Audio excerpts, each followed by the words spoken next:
Hello students, आज हम लोग स्टार्ट कर रहे हैं catalysis chapter BSc first year का थर्ड पेपर में ये आता है फिजिकल केमिस्ट्री में। कैटालिसिस में इससे पहले हम लोग देख चुके हैं टाइप ऑफ कैटालिसिस, कैटालिस्ट क्या होता है, कैटालिसिस किस फिनोमेना को बोलते हैं, और आज हम लोग देखेंगे क्लासिफिकेशन ऑफ कैटालिस्ट। तो चलिए स्टार्ट करते हैं।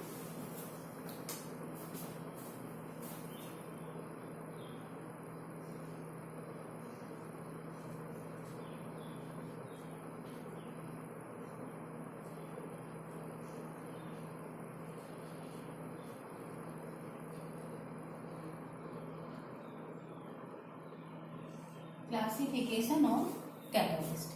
कैटालिस्ट को दो भागों में डिवाइड किया जाता है। एक है होमोजीनस कैटालिसिस,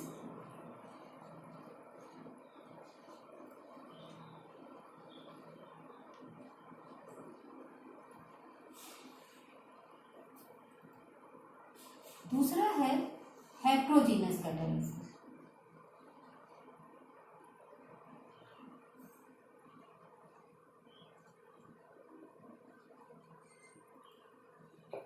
तो होमोजीनस कैटालिसिस किसे कहते हैं, इसके बारे में हम लोग जानेंगे। होमोजीनस कैटालिसिस वो होती है जिसमें रिएक्टेंट, प्रोडक्ट और कैटालिस्ट तीनों सेम फेज में होते हैं। अगर हमने प्रोडक्ट और रिएक्टेंट गैसियस फेज में लिया हुआ है तो हमारा जो है कैटालिस्ट भी गैसियस फेज में होना चाहिए। अगर प्रोडक्ट हमारा लिक्विड फेज में है तो कैटालिस्ट भी हमारा लिक्विड फेज में होना चाहिए। तो हेडिंग लगाइए होमोजीनस कैटालिसिस।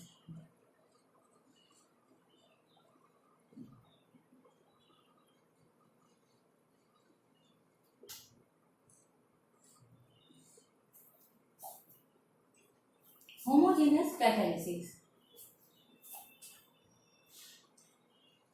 इन विच, क्योंकि कैटालिसिस एक फिनोमिना है इन विच a catalyst and the product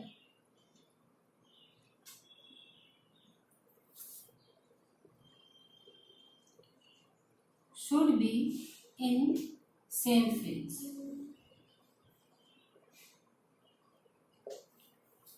example देखें, अगर हम इसका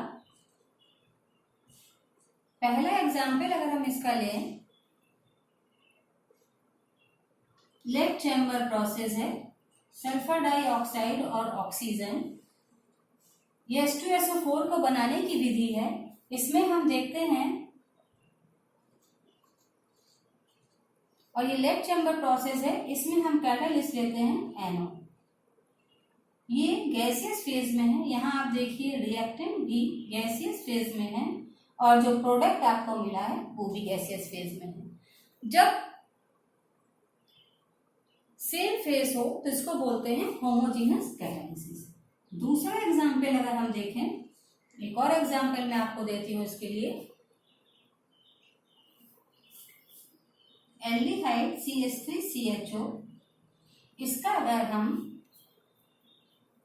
आयोडीन वेपर्स की प्रेजेंस में, यहाँ आयोडीन वेपर्स ना कैटालिस्ट का काम करेंगी। आयोडीन, ये वेपर्स लिख लीजिए, वैसे तो आयोडीन वेपर फॉर्म में नहीं होता है।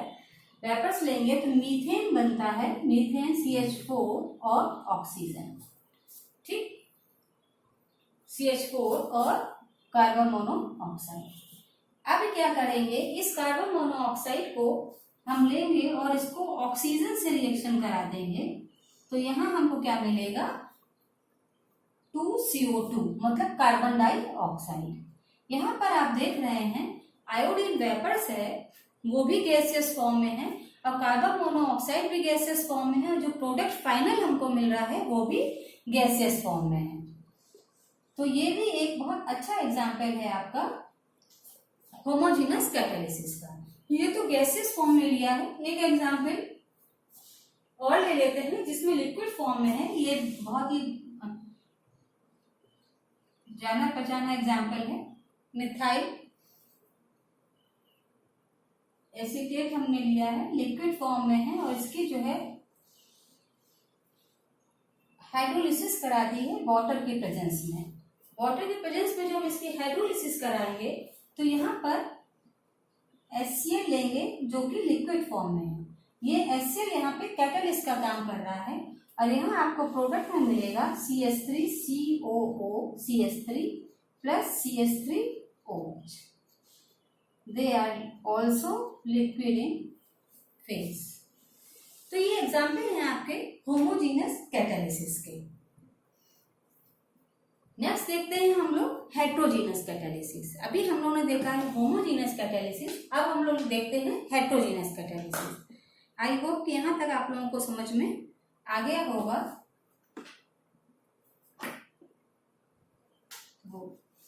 अब हेडिंग लगाते हैं हेट्रोजीनस कैटालिसिस।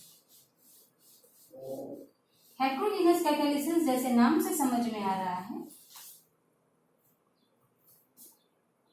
हेट्रोजीनस कैटालिसिस में प्रोडक्ट और जो है कैटालिस्ट सेम फेज में नहीं होंगे, they are in different phases. देखिए, in which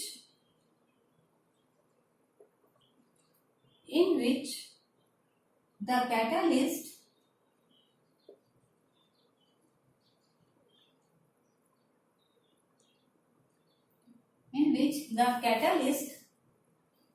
the reactant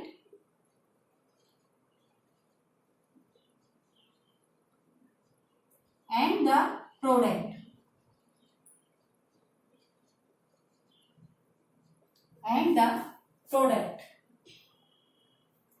are not in the same phase.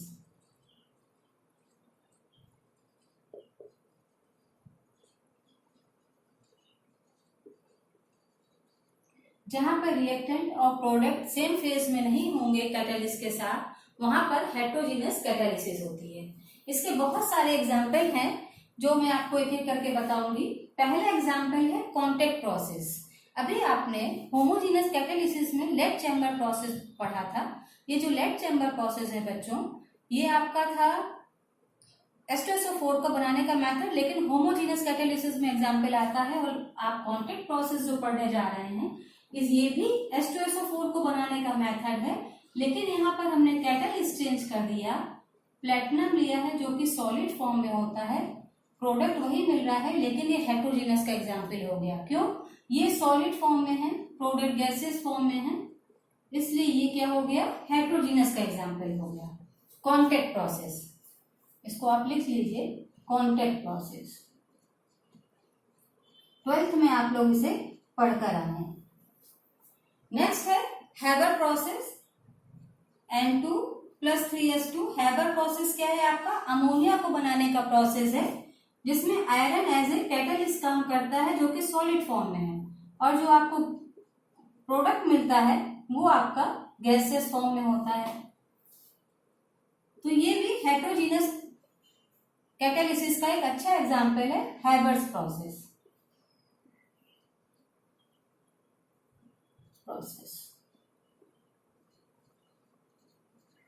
Okay, now we have third one. और भी एग्जाम्पल ले सकते हैं हम लोग। HCl का ऑक्सीडेशन, HCl का हम लोग ऑक्सीडेशन करेंगे वाटर और Cl2 आपको प्राप्त होता है। 2H2 ले लीजिए, 4HCl है, 2Cl2। CuCl2 की प्रेजेंस में जो कि सॉलिड है, ये कैटालिस्ट है और ये गैसेस फॉर्म में है, तो इसलिए जो है ये भी हेट्रोजीनस कैटालिसिस का बहुत बढ़िया एग्जाम्पल है। तो इस प्रकार से ये हेट्रोजीनस कैटालिसिस में आपके ये एग्जाम्पल आते हैं। एक और ले सकते हैं, हाइड्रोजनेशन ऑफ अनसैचुरेटेड हाइड्रोकार्बन। इसमें क्या है, आपको जो वेजिटेबल ऑयल वाला एग्जाम्पल होता है ना, वो यहाँ पर बिल्कुल फिट बैठता है। इसका हाइड्रोजनेशन करा रहे हैं हम लोग, किसकी प्रेजेंस में? निकेल के प्रेजेंस में। निकेल यहाँ पर सॉलिड फॉर्म में है और ये लिक्विड फॉर्म में है। देखिए, हाइड्रोजनेशन होता है तो क्या होता है, CH2 ये जो हाइड्रोजन हुए इसमें जुड़ गए और ये चेन बना दिया। ये भी एक बहुत बढ़िया एग्जाम्पल है आपका हेट्रोजीनस कैटालिसिस का। तो आपने देखा होमोजीनस कैटालिसिस और हेट्रोजीनस कैटालिसिस।